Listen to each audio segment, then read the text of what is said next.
Hi, how's it? We're in the following part. Please go gauge your bearings to figure out what's going on, lest you should imagine me one that just rambles aimlessly, so with no context, on to the next point like everybody gets it when they don't. I'm not that girl. Go check out the first part. Alright, I'm all about getting stuff in a nice little row, neat one, sequenced. Previous part, next part, one coming up next, and this is the current part. Okay, I was telling you guys in the previous part about some job that I had, some part-time job when I was a student at a retail store in Rosebank. Rosebank is a mall, just in case you guys are wondering. It's not really a mall, it's more like, you know, it's an exciting place. Anyway, it was at the Zone, a clothing store, just to make a little bit of cash, you know, on the side. I was there Fridays and Saturdays, sometimes on Sundays, because, you know, when you don't know Christ, don't nobody care about Sunday. Anyway, that's what I used to do. It wasn't even that much money, and given the amount of grief I got just to like be there and how rough it was to get home every day, I ended up quitting because my life was in danger. My life was in danger. Anyway, this job was all the way in Santon. That's where Rosebank is at, and I used to live in Reprobate in Florida. For those of you who don't know what in the world that means, it was a distance away. It was quite a distance.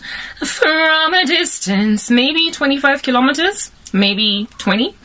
Yeah, not a safe, like, you know, Uber distance, in the sense that if you're on a student, like, casual job, like little tiny wage, you're gonna end up spending all of whatever little bit that you earn at that little silly job that you're working on just transportation. So unless you've got a way to get home, you can just forget about working these retail jobs.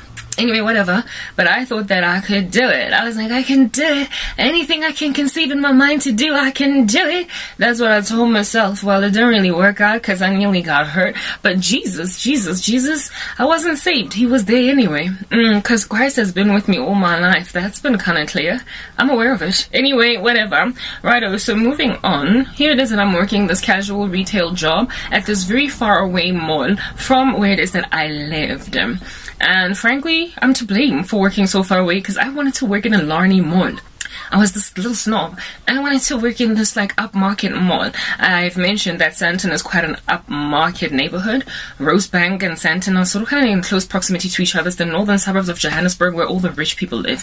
I wanted to work there. I did not want to just kind of settle for like this. What's this? What's this? Westgate. Kinka Westgate. I did not want to work nearby. If I did work nearby, maybe my mom might have been more abiding to pick me up, or I would have just paid for, at the time, if there was no Uber, it was a maxi taxi.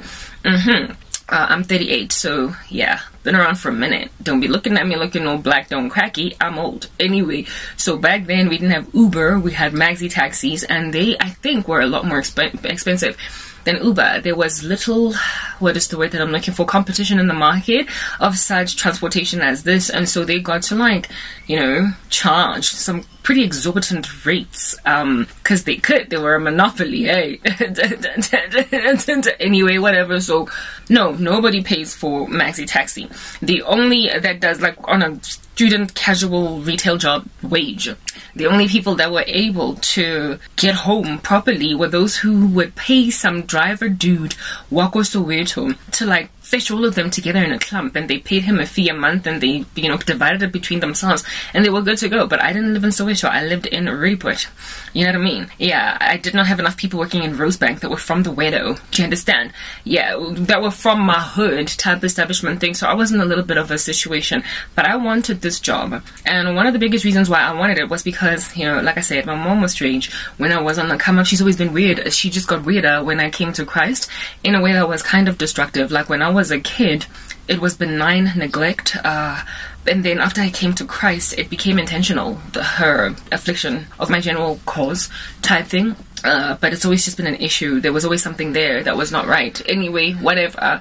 Righto. So because of that, I struggled with enough money as a student to do what I needed to do on campus. Basic things like getting printed copies of textbooks from the library that I couldn't take home, or just read like just things I needed for school. Sometimes transportation. Also, sometimes I needed to be in school for longer than normal.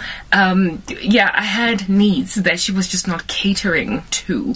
By the end of that year, she had not even paid my fees. It was that hectic. So I had to get some little like job. I had to find a thing to do to supplement, or rather just like help myself out. You know what I mean? I've always been very self-aiding. When you grow up with a mother that is that neglectful, you become mature very fast, and you become like a little granny at the age of 15. That's just, anyway, whatever, yeah.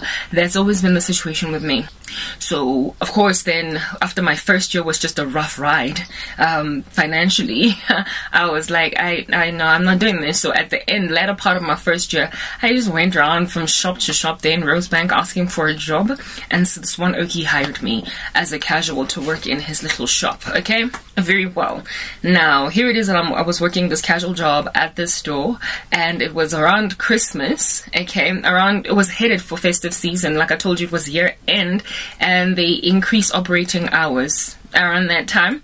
They work up until 9 at night, alright, where before, during, like, you know, before festive season, they would work maybe maximum 7 p.m. And at 7, even though it's darkish outside, you still find public transportation that is for the daytime, commuting taxis. And taxis are cheap, right, for travel. They are the regular man's bread on the street that doesn't have a car in this country, especially for the black community. I could not take taxis after a certain time, maybe like 7:30. In fact, likely at like 7 on the dot, taxis are like, we're going, we're packing up, we're not doing this. All right, so you have to use things like Uber, you have to use Maxi Taxi, you have got to use a very expensive tariffing by the kilometer service to get yourself to where you need to get. But I was a young girl that was lost, and I was yet to know Jesus, but I was pretty.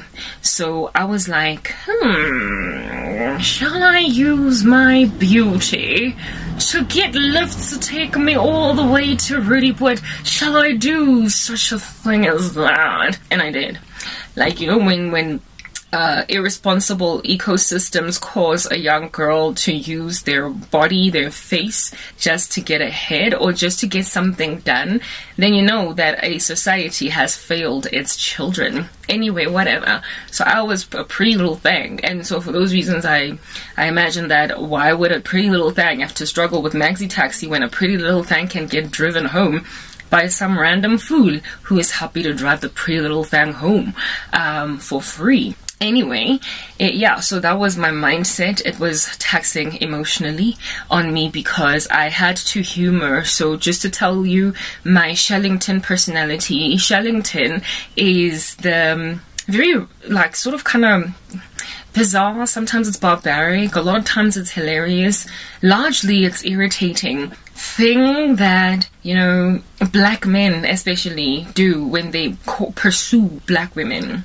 It's just, yeah, bora. It can be really annoying. Like, not everybody has game, not only just game, but there's just no tact. There's a way to do things. Rarely ever in any other single demographic do you find guys calling you from a distance and saying, hello nice, hello sister. Anyway, whatever. So in the black community, you get like hollered at from a distance in your school uniform by dudes who are building buildings, chilling up there on a scaffolding, calling you hello nice. And so you gotta, like, basically essentially what they're suggesting with their activity is respond to them with some hello nice back, my number's 08178. Yeah, like, why are you shelling me from all the way up there in your, like, you know, construction attire, your teeth have got, you know, spinach in the center of them. You're in no position to be coming up to me, and yet one chiller from a distance, and on top of that, I'm obviously too young for you. But they do it. So it's very tactless. Like, guys, stop.